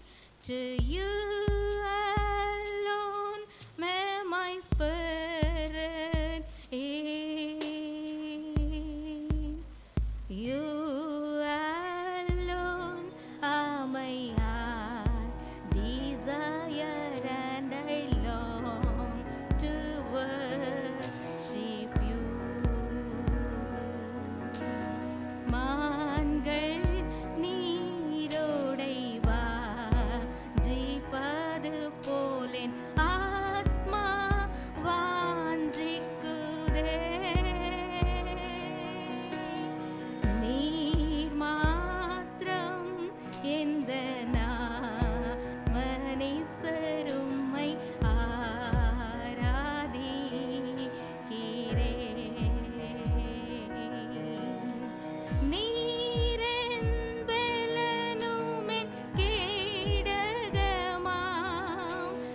நாவி என்றும் உம்மில் அடிபணியும். நீர் மாத்திரம் எந்த மனிதருமை ஆராதிக்கிறேன்.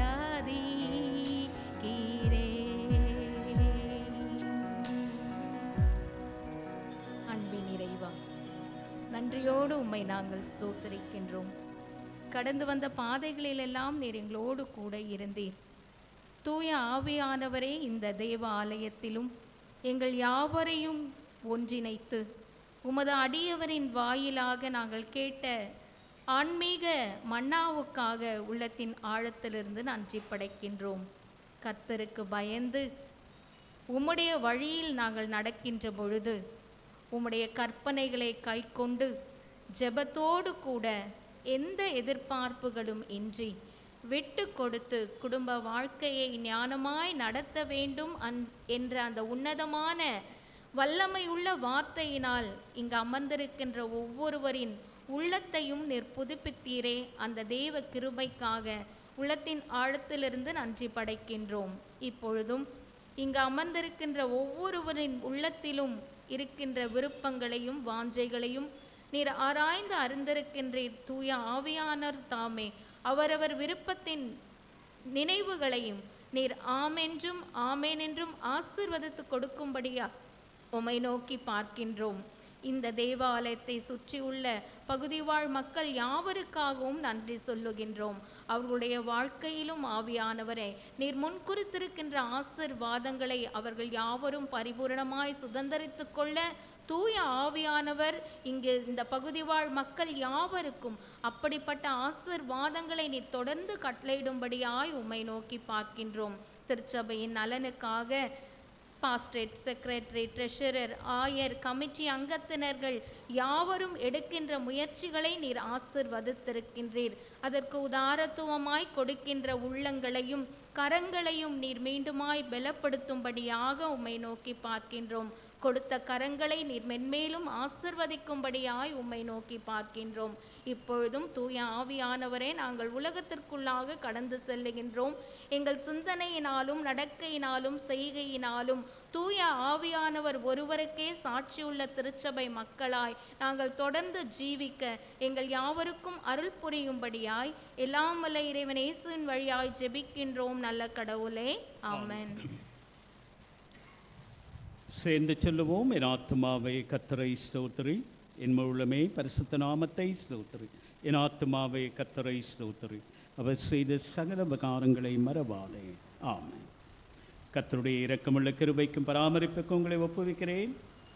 நம்முடைய ஆண்டவராகிய இயேசு கிறிஸ்துவின் கிருபையும் பிதாவாகிய கடவுளின் அன்பும் தூய ஆவியானவருடைய ஐக்கிய வழி நடத்துவதும் பாதுகாப்பும் பராமரிப்பும் உங்கள் அனைவரும் இப்பொழுதும் எப்பொழுதும் சதா காலங்களிலும் தங்கியிருப்பாராக.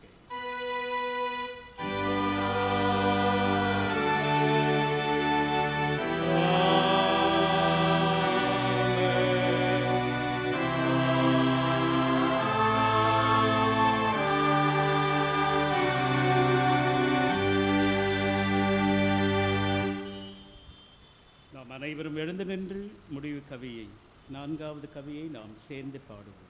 மங்கள கவியிலே 4வது கவி பரமண்டலத்தில் உள்ள வானோர் நீங்கள் பக்தியா.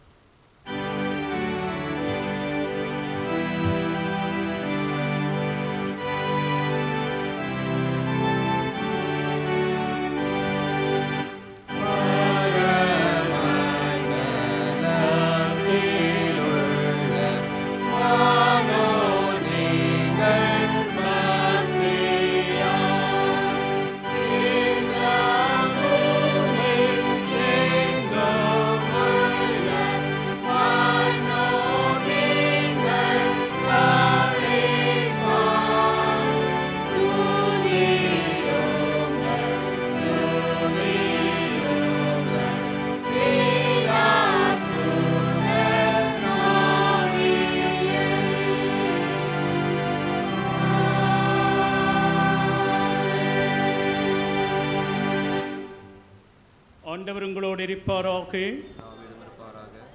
சமாதானத்தோடு புறப்பட்டு செல்லுவோம். தோத்திரம் எல்லாருக்கும் தோத்திரம்.